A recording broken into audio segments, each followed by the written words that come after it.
नमस्ते दोस्तों। हर दिन बहुत खास नहीं होती, लेकिन हर दिन की अपनी एक कहानी होती है।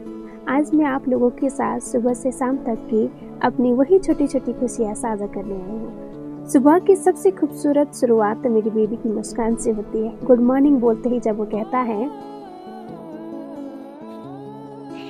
गुड मॉर्निंग दोस्तों, कैसे हैं आप सब लोग? मैं बहुत अच्छा हूँ।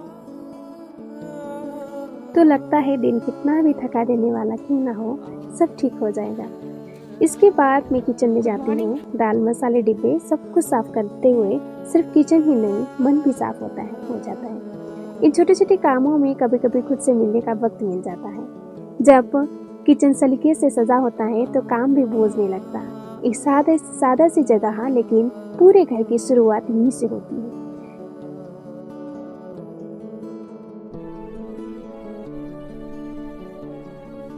किचन की सफाई के साथ साथ मैं यहाँ पर कपड़े भी धो रही थी।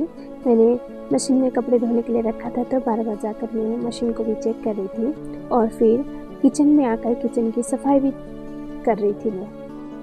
यहाँ पर मैंने दाल के डिब्बों को तो साफ़ किया था और उसको अपनी जगह पर रख दिया था। फिर आती है मसाले के डिब्बों की बारी, तो मैंने इसको भी साफ़ किया और वहाँ जहाँ पर ये मसाले के डिब्बे रखते हैं वहाँ पर मैंने झाड़ू लगाकर फिर इसको भी रख दिया। और उसके बाद किचन का नज़ारा कुछ ऐसा होता है। जब डिब्बों को साफ़ करके डिब्बों का काम ख़त्म हो जाता है तो फिर मैं झाड़ू लगाने लगती हूँ, क्योंकि झाड़ू नहीं लगाया था। और यहाँ पर मैंने झाड़ू लगाना भी शुरू कर दिया। झाड़ू लगा के ख़त्म करने के बाद फिर मैंने यहाँ पर फॉर्म को बिछाया, गद्दे को बिछाया और साथ ही साथ मैंने यहाँ पर आग भी जलाया, क्योंकि दिन को ठंड होती है खाना खाते टाइम, तो इसलिए मैंने आग भी जला के रख दिया था। किचन का काम सारा ख़त्म करने के बाद मैं जाती हूँ कपड़े को धूप में सुखाने।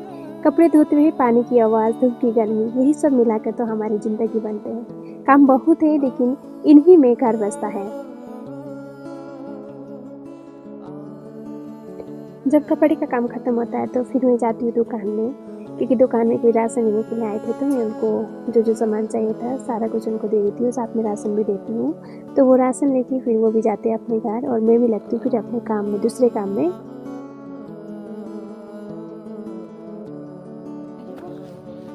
गाय को पानी पिलाने ऊपर। यहाँ की चढ़ाई जाना बहुत मुश्किल लगता है। फाइनली पहुँच गए।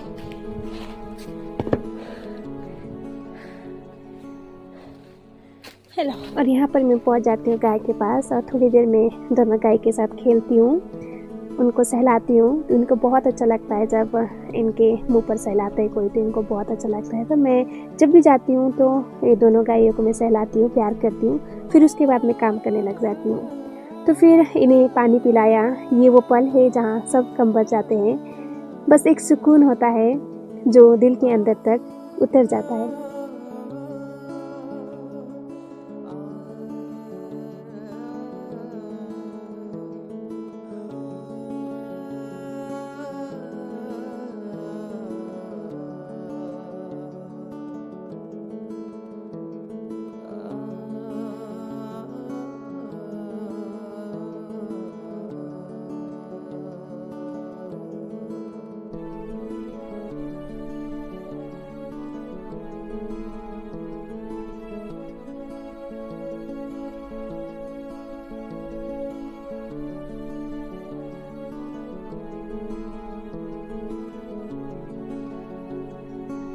गाय का काम ख़त्म करने के बाद फिर मैं जाती हूँ नीचे जाकर फिर हम लोग खा लेते हैं खाना खाने के बाद फिर आती है आराम करने का टाइम और हम सब चले जाते हैं अपने अपने कमरे में थोड़ी देर आराम करने के बाद। और यहाँ पर बेबी भी सोया होता है और उसको दिन के टाइम में उठाना थोड़ा मुश्किल होता है, तो मैं उसको उठाती हूँ।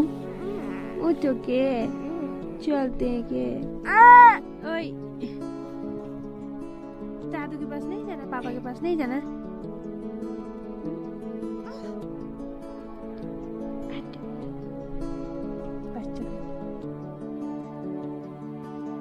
उठा 1 2 3। यहाँ पर मैं बेबी को उठा कर ले जाती किचन में और फिर आता है दिन का सबसे अपना सबक, चाय का समय।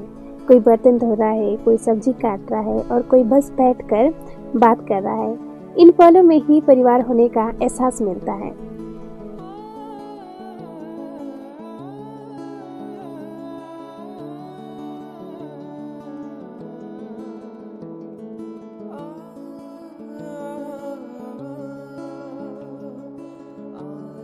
सब्जी बनाने की तैयारी, और आज सब्जी में बन रहा है आलू और मटर की सब्जी।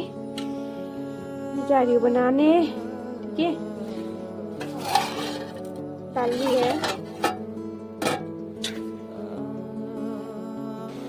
तो मैंने यहाँ पर सब्जी भी बना लिया है। सब्जी के साथ साथ मैंने रोटी भी बनाया था, चावल भी बनाया था। शाम का खाना सारा रेडी करने के बाद फिर मैं गई दिन का आखिरी काम करने, जो था दही से मक्खन निकालना। और लस्सी भी बनाए, क्योंकि लस्सी बनने के बाद ही मक्खन निकलती है। तो ये सिर्फ खाना नहीं, ये वो स्वाद है जो बचपन और घर की याद दिलाता है। जिंदगी शायद इन्हीं छोटे छोटे पलों का नाम है। अगर ये पल आपको भी अपना सा लगे तो दिल से एक कमेंट जरूर लिखना। हम फिर मिलेंगे किसी और सादे से दिन के साथ। Thank you.